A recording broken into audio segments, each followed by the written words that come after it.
Obrigado, boa tarde a todas e todos. É um enorme prazer estar aqui falando num evento que já começou muito bom. O evento no passado já foi excelente, esse está sendo ainda melhor, porque a gente está vendo a evolução cada vez mais das ferramentas de inteligência artificial e principalmente o salto que as instituições estão dando nas suas atividades fim. É impressionante mesmo a evolução.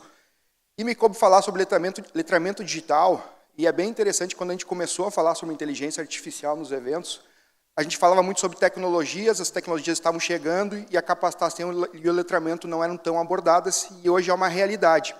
E ela é uma realidade nessa fase inicial que a gente está vendo a inteligência artificial, que é essa fase da inteligência artificial como um assistente. Não tipicamente como um agente, e a gente está entrando nessa fase agêntica.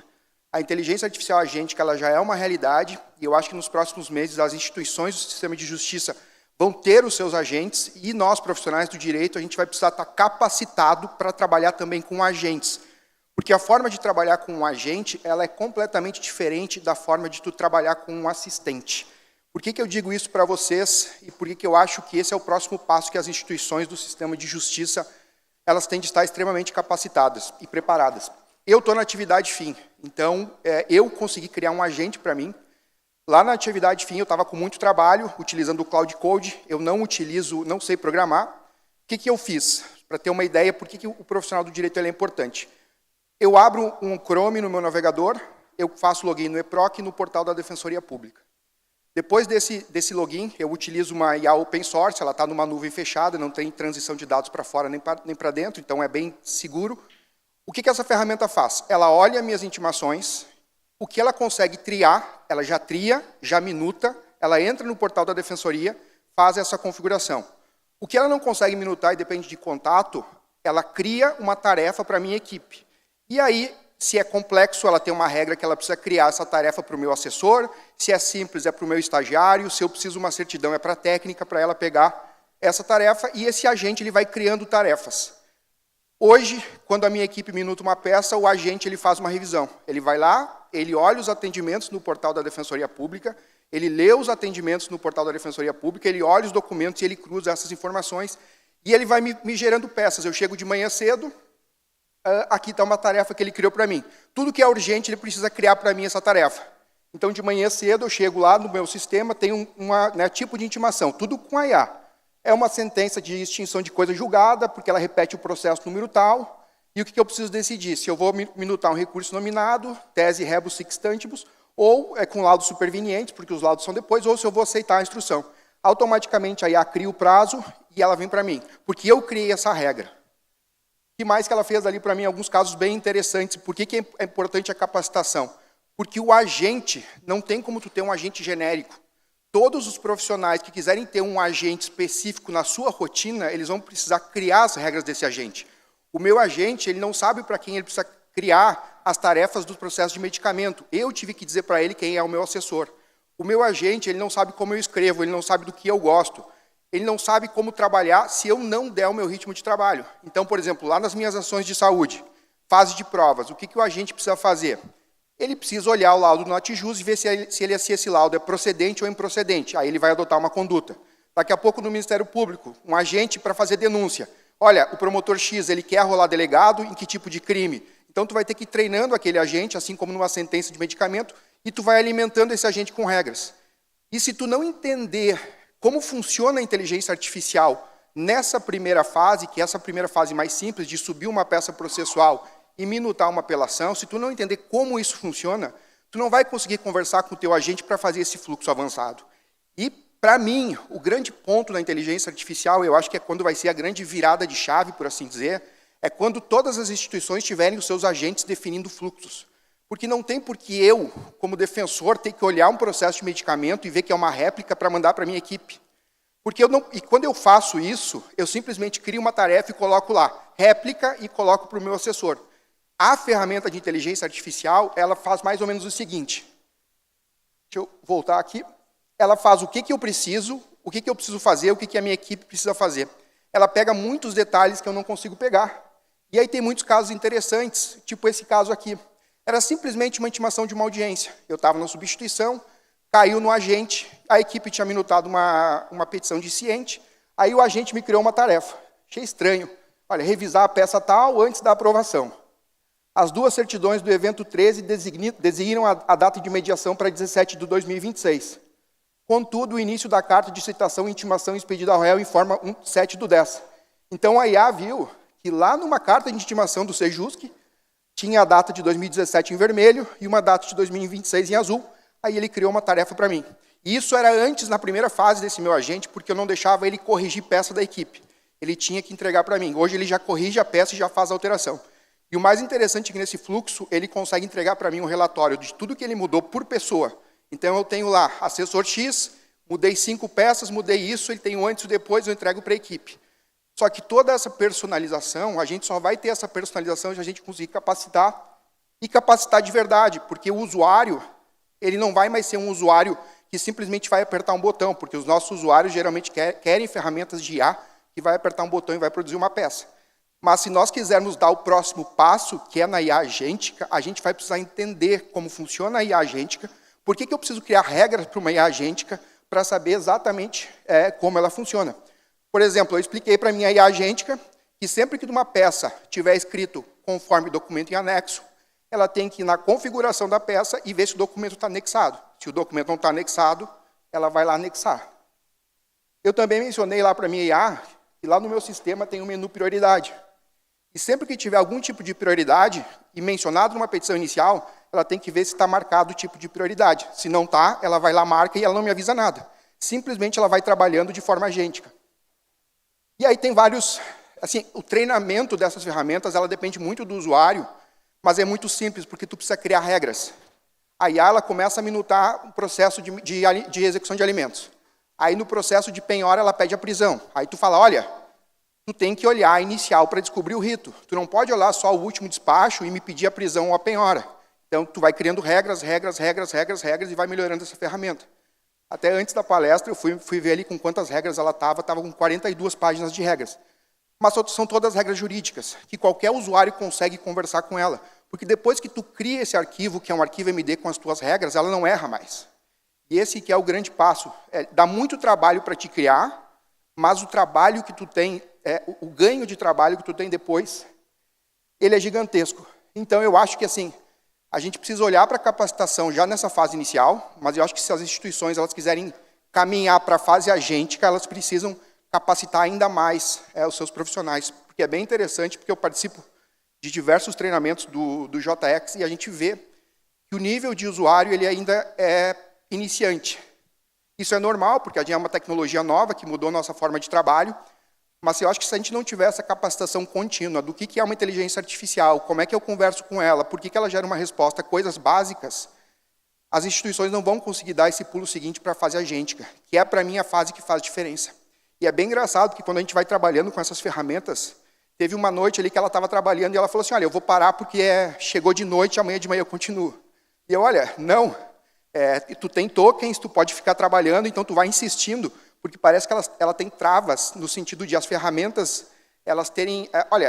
se eu deixar ele trabalhando 5, 6 horas, o meu gasto vai ser muito alto. Então elas acabam cortando e tu vai criando regras, e hoje ela fica ali 12 horas fazendo isso. Eu chego de manhã, está triado, tudo que é urgente recurso, ela tem que criar uma tarefa para mim, então sou eu que decido.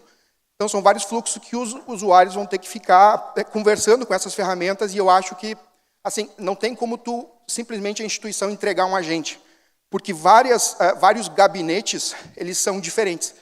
O profissional trabalha de um jeito, outro profissional trabalha de outro jeito. E se o usuário quiser tirar o máximo da potência da ferramenta de IA, principalmente na fase agêntica, ele vai ter que parar. E ele pensa que aquilo ali é um estagiário que conhece muito, mas ele tem muitos vícios. Por quê? Porque ele vai replicar todos os vícios que ele encontra na internet. Então, por exemplo, um vício que é muito comum é utilizar o mesmo para sujeito, ou próclise, ênclise e mesóclise, porque ela vai repetindo. Mas quando tu entende essas nuances, tu consegue trabalhar muito mais com os teus agentes. Então, teve uma pesquisa bem recente da Gartner, do retrato da ilusão em números. 19% dos usuários de IA não poupam tempo nenhum, e 88% dos que têm IA corporativa também usam ferramentas pessoais. Isso é a Shadow AI. Isso foi bem interessante, que num curso que eu vou dar sobre uma ferramenta nova, antes do curso, olha, quantos usuários usam IA? Aí de 50, acho que 4 ou 5 levantaram a mão. Aí no final do curso, que a gente estava mais, né, que já tinha entrosado com a turma e tudo mais, tá, mas não pode ser os 4 ou 5, né? Agora vamos, quem que já usa ChatGPT, Claude? Aí quase todo mundo levantou a mão. Então, na instituição, estava todo mundo usando IA, mas usando a Shadow AI. Não estava utilizando a IA da instituição, falta de capacitação, falta de costume, daqui a pouco a outra era mais fácil, mas com a capacitação as pessoas vão reduzindo essa questão do Shadow AI, que também ela é muito importante. E aí 77% dos profissionais que usam a IA dizem que ela aumentou a carga de trabalho. Mais revisão, aprendizado por conta própria e mais demanda. Se eu estou trabalhando com uma ferramenta de IA e eu não digo para ela como eu gosto de escrever, o que ela não pode fazer, ela vai repetir em toda conversa nova, ela vai repetir o erro dela. Então a gente tem que ter essa noção de que a gente precisa, se tu quer ter algo personalizado, tu precisa parar, tu precisa personalizar e tu precisa dizer o que tu quer, porque senão tu não vai ter esse resultado.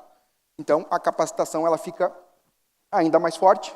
Também teve nessa pesquisa da Gartner do viés da automação, que a confiança excessiva transforma a supervisão humana em homologação. O texto coeso e bem escrito parece juridicamente válido. E eu tive um exemplo assim na minha rotina que foi impressionante. Estou eu corrigindo as minhas peças, de repente eu abro uma minuta, estou eu peticionando pelo nome da Sicredi contra um assistido meu pedindo para não cancelar o leilão. Porque o meu estagiário usou uma ferramenta de IA institucional e ao invés de a ferramenta minutar uma peça em favor da Defensoria Pública, ela minutou em favor do banco. E a minha equipe não olhou, simplesmente colocou toda a peça na formatação, mas não leu o texto. Porque ela estava tão automático, aquela eu usei a IA, vai estar tudo certo, aí eu olhei, petição do Sicredi, eu pedindo para cancelar o leilão do meu assistido. Imagina se eu assino essa petição que não ia virar de meme na internet. O defensor que fala de IA, que usou IA, e, né, peticionando em favor do Sicredi. Então a gente tem esse problema daqui a pouco dessa, né, a confiança excessiva. E aí na era dos agentes, o letramento então ele acaba pesando ainda muito mais. A gente vai precisar muito personalizar, supervisionar e auditar. E eu tenho visto lá no Rio Grande do Sul, do MP do RS, eu acompanho a capacitação de vocês, Cidu, é fantástica, assim, ó, que eu vejo que vocês vão na comarca, e assim, é algo muito, muito bom de se ver, é esse tipo de capacitação pessoal, que a pessoa vai na comarca, coloca a IA como é uma nova ferramenta que ela tem que fazer parte da tua rotina. Teve também várias outras capacitações, fui lá na Defensoria do Paraná do Matheus, do Vinícius, mas essa capacitação do MP tem me chamado muito a atenção, e olha que eu acompanho só pelo Instagram da instituição, é toda hora o MP na estrada, isso está sendo bem interessante, né? Então, assim, eu acho que o letramento, ele vai decidir o que a gente vai amplificar, se a gente vai amplificar a competência ou os erros, e se a instituição quer dar o próximo passo para essa fase agêntica, que, na verdade, a IA ela vai fazer muito mais do teu fluxo de trabalho. Eu acho que a gente precisa capacitar bastante os nossos membros, servidores, estagiários, principalmente porque a gente tem muita rotatividade. E ao fim e ao cabo, sinceramente, eu acho que é muito, daqui a pouco, não que seja muito mais importante, mas é mais importante tu capacitar a equipe e os estagiários do que o membro. Porque eu acho que, se tu começa por ali, talvez o resultado seja maior, porque, ao fim e ao cabo, é quem acaba minutando a grande maioria das peças. É importante capacitar membros, com certeza, mas eu acho que a visão de capacitar servidores e estagiários ela é muito, muito, muito importante. E a gente tem visto, eu tenho visto na minha rotina, vários erros sendo cometidos por uso de ferramentas de inteligência artificial. Meu tempo já esgotou. Foi um enorme prazer falar um pouco dessa importância de capacitação na era agêntica, e eu acho que a gente continua o debate por mais um pouco. Muito obrigado, mais uma vez parabéns, Piccoli e toda a equipe pelo evento, está sendo fantástico. Você já pode se acomodar. Muito obrigada, essa então foi a palestra do Marcelo Martins Piton, como eu disse para vocês, palestra com painel. Toma uma água, respira, Marcelo. Vamos então dar aqui sequência, a gente acaba também aprofundando um pouco mais neste assunto, justamente que o Marcelo trouxe aqui para todos nós, sobre letramento digital, né, esses desafios de liderança. Então, para esse nosso painel, eu vou convidar para retornar aqui ao nosso palco o presidente do Tribunal de Justiça do Estado de Rondônia. Seja bem-vindo mais uma vez, Alexandre Miguel. Bem-vindo mais uma vez. E quem vai também participar desse painel é o Carlos Arimateia, diretor de relacionamento do JX. Bem-vindo mais uma vez também, Ari. Arimatea já chegando por aqui. Todos já posicionados. A palavra é de vocês. Um ótimo painel. Obrigado. Bom, pessoal, o Python acabou de ser denunciado pela IA. Eu acho que é o primeiro caso de trabalho escravo na IA que eu ouvi até agora no judiciário, né? A IA reclamando que estava trabalhando de noite, de madrugada, né, Python? Bom, exato. Mas as provocações, elas fazem muito sentido e vêm complementando tudo que a gente vem apontando durante todo esse dia.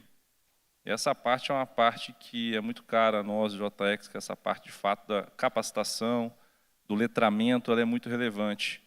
E eu queria começar com o Python, falando rapidamente, qual foi a sua chave de virada? Quando você percebeu que, de fato, a sua profissão estava mudando? Quando foi essa percepção? Você falou assim, agora tudo será diferente. Então, eu, na época em que surgiu a IA, foi o ChatGPT, né? Eu estava na administração da Defensoria Pública e estava junto com um outro colega coordenando essa parte da TI. E aí surgiu o ChatGPT, eu comecei a usar, e eu comecei a ir nos eventos da JX, mas teve um evento que eu fui em São Paulo, até falo para todo mundo, que foi o do XTech Legal, salvo engano. Inclusive estava Leandro, um monte de gente lá. E aí o pessoal falando de blockchain, a importância da inteligência artificial, porque ela é muito boa na parte de argumentação, e essa parte que interessa para o direito, e eu comecei a ver aquilo. Aí tentei incorporar o ChatGPT, que era o único que existia na época na minha rotina, ele funcionou bem, e eu comecei a ver que assim, eu sempre tive a visão que os processos eles estão cada vez menos jurídicos, geralmente eles são argumentativos, né? Tu não discute porque se a pessoa cometeu ou não um homicídio, tu discute se há provas de que ela cometeu o homicídio, e aí tu entra na parte da argumentação. E quando eu vi o poder da argumentação da inteligência artificial, foi onde eu vi que vai mudar a nossa rotina, e aí comecei a estudar e foi nessa linha de vendo o poder dessa ferramenta, e cada vez mais ela me surpreende. Eu tenho um grupo do WhatsApp com amigos, e como eu estou na atividade fim, todo dia eu estou colando lá prints de coisas que ela está vendo e que está acontecendo. É bem interessante. Presidente Alexandre, o senhor comentou num programa chamado Governar, o programa lá, instituído no TJ de Rondônia, e é um programa que eu acho muito interessante porque o senhor traz uma visão institucional, entendendo que não adianta só um Marcelo Python, que não vai fazer uma instituição mudar, por mais que tenha o potencial, que tenha influência. Eu queria que o senhor falasse quanto também o senhor teve essa visão de que essa mudança ela tem que ser algo que tem que ser patrocinada pelo decisor. Então, é vivendo e aprendendo, né? A gente vai aprendendo ao longo da vida e observando as coisas acontecerem, né? E essa ideia desse projeto visou justamente isso. Eu comecei a perceber que as instituições tinham projetos semelhantes, mas ao mesmo tempo distantes. Precisava de ter uma união de propósitos ali para realizarmos alguma coisa mais eficiente. Mas, especificamente na questão do letramento, da inteligência artificial, eu acho que a situação é mais ou menos para e passo. E digo por quê.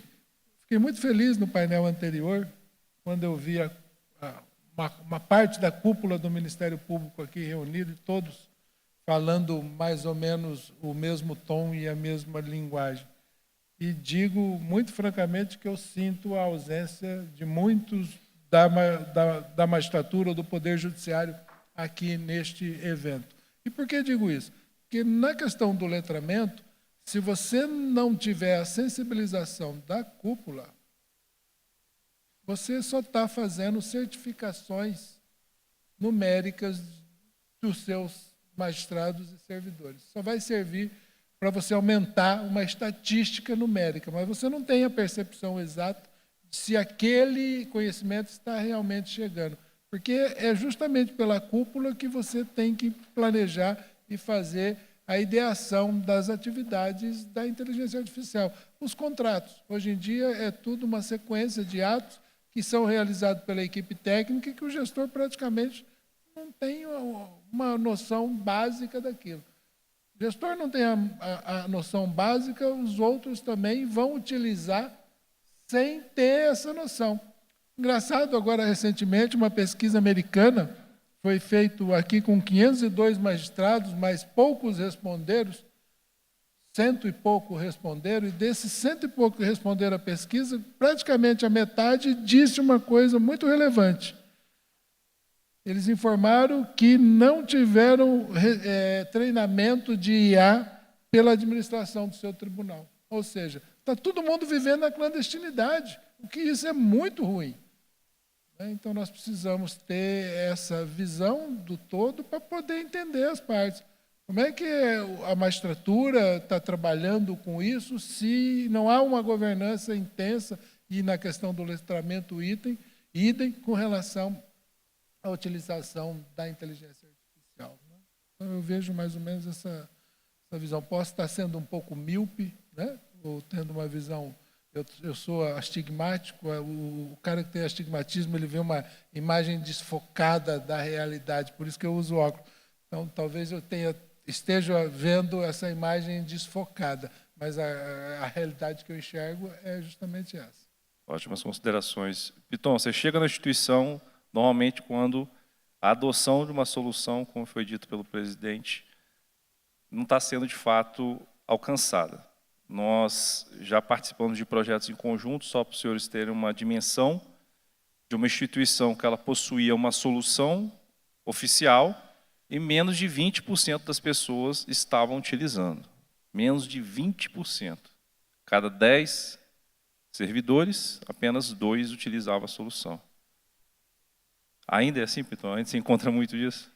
Então, como eu estou na atividade fim, eu converso com bastante gente que está na atividade fim, que é o destinatário final das ferramentas. E e cada vez mais parece que a gente tem visto aquele uso do Shadow AI, que nessa instituição, como tu mencionaste, 20% utilizava a ferramenta institucional, mas possivelmente a grande maioria estava utilizando ferramentas de terceiro, com riscos de segurança, governança e tudo mais. Então, eu acho que ainda e talvez porque e eu falo isso até, porque talvez porque a gente está muito nesse mundo de IA, a gente pensa, não, mas todo mundo já usa IA, não tem como trabalhar sem IA. Só que quando a gente para e vai ver nos treinamentos, não, as pessoas não estão usando e as pessoas estão começando ainda algo que já começou há muito tempo. Então, eu acho que ainda segue sim essa linha. Presidente, ainda assim como chefe de poder, eu acredito que o senhor também tem as dificuldades. Hoje, qual é uma dificuldade que o senhor encontra para fazer esse letramento na sua instituição? Então, os tribunais possuem as escolas de magistratura, né, que é ali onde foca a questão. Mas se você não tiver uma governança disso, né, onde a liderança do tribunal se aperceba dessa questão, você não tem realmente essa percepção. Letramento é uma questão, é uma decisão de governo que você tem que tomar na tua instituição. Você tem que colocar isso como uma prioridade. E me perdoe, Marcelo, eu vejo o treinamento em ferramenta diferente do letramento. O treinamento em ferramenta responde uma pergunta muito básica. Como eu opero isso? Daqui 6 meses já está fora do mercado, porque já tem outra ferramenta atuando. Para mim, o letramento ele tem algumas camadas e algumas observações que precisam ser vistas. Né? Nós temos que ter uma compreensão mínima daquilo que nós atuamos, saber o modelo de linguagem, enfim. Nós temos que ter uma avaliação crítica do resultado, porque senão você não vai ter a compreensão do resultado. Você vai olhar e vai achar que está ok, quando na verdade não está ok. Né? E então, essa visão da ferramenta para o letramento, para mim, ela é muito evidente, essa divisão entre uma coisa e outra. Né? Perfeito, muito importante essa diferenciação. E muitas vezes a palavra treinamento, capacitação, dá justamente a entender que só faz uma turma, forma as pessoas e a partir daquele momento ela está por conta própria e ela consegue tocar o seu dia a dia sem a necessidade de intervenção contínua, necessidade de apoio contínuo da instituição. Esse é outro grande ponto também que é importante a gente reforçar. A gente tem esse costume de lancei um treinamento, disponibilizei um vídeo e eu não me preocupo de fato com a efetiva adoção, com o uso. Eu não estou acompanhando indicadores, eu não estou vendo se de fato aquele curso está sendo assistido, se as pessoas estão satisfeitas, se o uso da ferramenta está sendo feito de forma correta. Então, acho que isso é muito importante para as instituições, para os tomadores de decisão que de fato querem colocar soluções que vão mudar o dia a dia da instituição, com aumento de produtividade, a melhoria da qualidade do trabalho que é feito. É muito importante que vocês tenham números. Como já tem um ditado que diz, né, sem dados, tudo é uma mera opinião. Então, muitas vezes nós estamos trabalhando aqui, tomando decisões importantes, sem enxergar, de fato, os efeitos que aquelas ações estão gerando para a instituição. Então, nesse sentido, o que você entende, ele como operador do direito, quais são as habilidades que esses profissionais hoje, seja de forma individual ou quem está nos escutando aqui de forma coletiva, deve buscar desenvolver nos seus profissionais, né? Não é simplesmente o curso da ferramenta só, da solução. O que você entende de novo nesse novo formato de trabalho que nós temos hoje? E eu concordo muito contigo, desembargador. Eu acho que a pessoa, primeiro, ela precisa entender o que é uma ferramenta de IA. Por que ela responde? E a maioria das pessoas acha que a ferramenta de IA tem uma base de dados que puxa um dado que existe, ela não sabe que é um algoritmo matemático que faz um cálculo que uma hora ou outra ele vai errar. A pessoa precisa ter uma visão crítica das ferramentas de IA, porque as ferramentas de IA elas reproduzem muito conteúdo e muitas vezes reproduzem conteúdos equivocados que parecem verdadeiros e que se encaixam em determinada situação. Acho que eu sou um entusiasta da inteligência artificial, mas eu acho que ela tem muitos riscos e assim para mim, concordo, assim, para te entrar na ferramenta, tu tem que ter muita, porque assim é uma ferramenta nova, a gente não sabe nem o que é um token, o que é uma janela de contexto, como é que ela responde, se eu jogar o dado X, se eu pedir um julgado, por que ela me dá esse julgado, por que ela alucina? Eu costumo dizer que a alucinação ela não é um defeito, é uma característica. Então, eu acho que sim, é essencial a gente entender a ferramenta e principalmente ter uma visão muito crítica. Por isso que tem usos e usos das ferramentas de inteligência artificial. Eu acho que ainda tem usos que não deveriam ser feitos, então a gente tem que ter muito cuidado. Eu acho que essa preparação de tu entender o que é uma IA, ter uma visão crítica e depois tu ir para a ferramenta, eu acho que é essencial. Eu acho que essa capacitação prévia ela acaba sendo muito mais importante, porque não tem como tu usar algo que tu não sabe o que ela vai te entregar e por quê, sem tu compreender bem o funcionamento dela. Eu acho que é excelente. Eu acho que isso que é o ponto fundamental. O modelo de linguagem vai te dar uma base estatística prevalente. A partir daí, você tendo conhecimento disso, sabendo, você vai poder observar e dizer se aquilo está sendo válido ou não para a solução daquele caso, né? Isso é muito... precisa ficar isso muito latente no usuário, né, de quem está usando, os magistrados, os promotores, os defensores e tudo mais. Mas, Ari, eu gostaria de colocar um negócio. Por favor. Nós estamos falando muito do usuário de IA. Na nossa regulamentação do Tribunal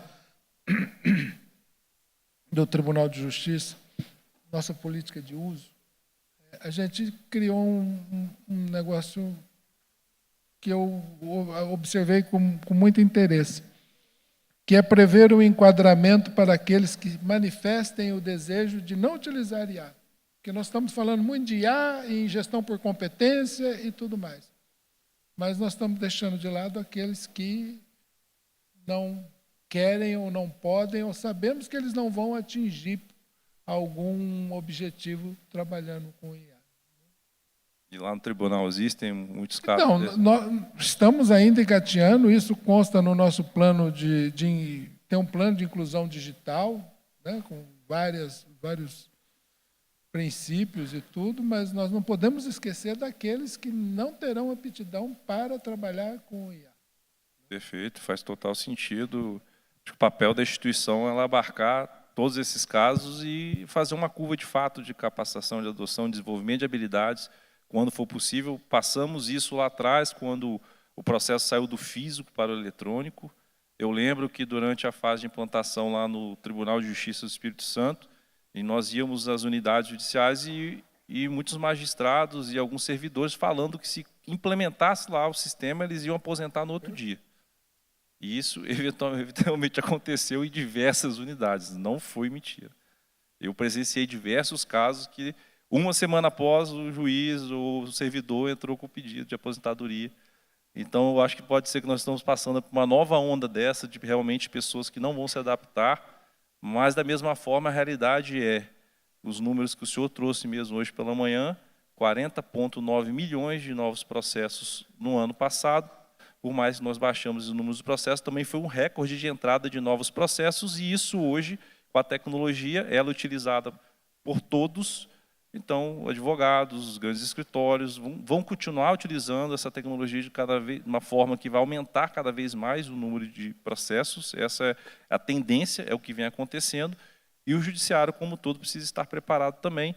E ele não vai conseguir competir apenas homem contra máquina, né? Essa guerra é um pouco injusta. O senhor concorda um pouco com essa visão? Concordo. Eu acho que o nosso cenário, nós precisamos ainda concretizar muito desses ideais, né? Eu tenho uma preocupação, Marcelo, que é justamente o que eu me referi no início a respeito da formação, né, daqueles que nós formamos no letramento. A gente certifica a presença, mas não certifica o exercício da competência, né? Isso é um perigo muito grande. Certificado de participação é métrica de gestão de escola, né?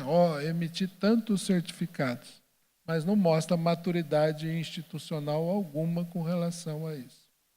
Porque nós não conseguimos redimensionar isso ou trazer de volta este conhecimento. Isso é um tema que também me preocupa bastante. Nós não temos ainda a capacidade de identificar esse resultado. E talvez aí também a gente tenha essa percepção de que capacitar é tu parar, dar um curso de 6 horas e acabou. Não, se em ferramentas de inteligência artificial tu não tiver capacitação contínua, porque as ferramentas mudam, a forma de utilizar muda, a forma de compreensão, tudo acaba mudando. Então, eu acho que, além desse, né, e tem muito isso, e todos nós já fizemos algum curso na nossa instituição que a gente foi certificado, e a gente sabe que a gente não foi certificado de fato. Na verdade, só foi certificado de fato, né, porque, enfim, estava com a cabeça em outro lugar e tudo mais. Então, eu acho que a capacitação ela tem que ser muito contínua, e eu gosto de capacitação presencial. Eu acho que assim, é interessante tu colocar cursos online, mas a pessoa precisa parar o que ela está fazendo. Acho que por isso que a ideia do MP do Rio Grande do Sul é muito boa. Tu vai na instituição, tu para a instituição, tu dá um treinamento presencial e tu vai treinando as unidades. Eu acho que essa linha de capacitação contínua presencial, para mim, faz muita diferença na instituição. Estamos indo para o nosso encerramento, presidente. Uma palavra final, um conselho para quem está aqui nos assistindo. Deve ser feito, de fato, para tornar essa adoção uma realidade hoje dentro da instituição. Ari, eu até rascunhei aqui 5 medidas que cabem em um mandato de uma gestão de uma instituição pública como a nossa, seja Ministério Público, Judiciário, Defensoria Pública, e que não depende tanto de orçamento. Se me permite dar uma lida? E coloquei assim: 1. O inventário público das ferramentas de IA efetivamente em uso na instituição, incluindo aquelas que ninguém autorizou e que todo mundo usa. Que nós precisamos saber, para poder gerir. 2. Um ambiente controlado de experimentação para que o aprendizado ocorra com registro e supervisão. 3. Métrica de competência em IA dentro do sistema de avaliação de desempenho e não trilha paralela, né, facultativa daquelas de formação. 4. Formação da alta administração antes de chegar na base. Né? Geralmente o que acontece é a base sair correndo, e essa experiência do americana é um exemplo disso.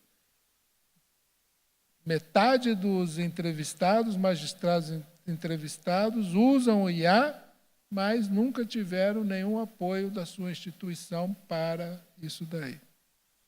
E 5, transparência ativa ao jurisdicionado sobre a instituição que usa a IA, sobre o que ela está fazendo, onde ela está usando. Isso nós precisamos para combater os vieses, né? Eu até protocolei agora, esses tempos, protocolei não, minto, estou formando com uma professora da Universidade Federal um projeto de pesquisa para que o meu tribunal, e olha, eu estou falando isso como presidente do tribunal, imagine o tiro que eu posso estar dando no pé, né? É um projeto de pesquisa para que nós façamos pesquisa e auditemos os nossos programas de IA, para saber se ele não tem nenhum viés racial, por exemplo. E o foco ali era viés racial. Perfeito, parabéns pela iniciativa, ótimos 5 pontos informados. Piton, se puder finalizar, por favor. Então, vou agradecer, acho que assim, eu concordo com exatamente essa visão, sim.